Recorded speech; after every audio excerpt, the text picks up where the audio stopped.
Hi friends, శనగపప్పు కోడిగుడ్డు ఏ విధంగా తయారు చేయాలో ఇప్పుడు మనం ఈ వీడియోలో తెలుసుకుందాము. పూర్తిగా చూడండి, మీరు కూడా నేర్చుకోండి. ఫస్ట్ ఆఫ్ ఆల్ ఒక బొగోని తీసుకోవాలి. బొగోని తీసుకున్న తర్వాత అందులో తగినంతగా నూనె అయితే పోయాలి, మరి ఎక్కువ కాదు. ఈ విధంగా పోసుకున్న తర్వాత ఆ నూనె అనేది మంచిగా వేగనివ్వండి. వేగనిచ్చిన తర్వాత అందులో ఆవాలు, జీలకర్ర అయితే వేయండి.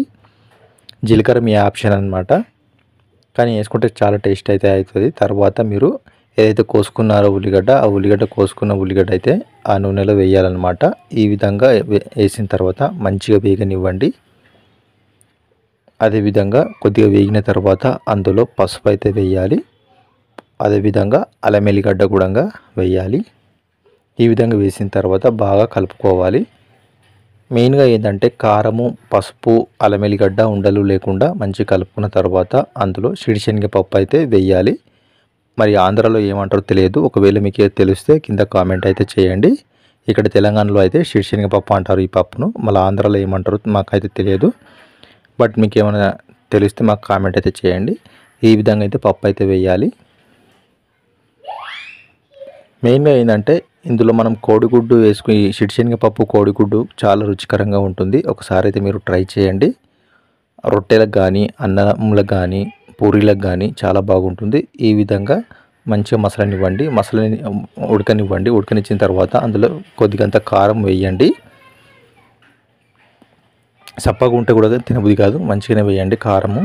అదేవిధంగా సన్నుప్పు కూడా తగినంత వేయండి.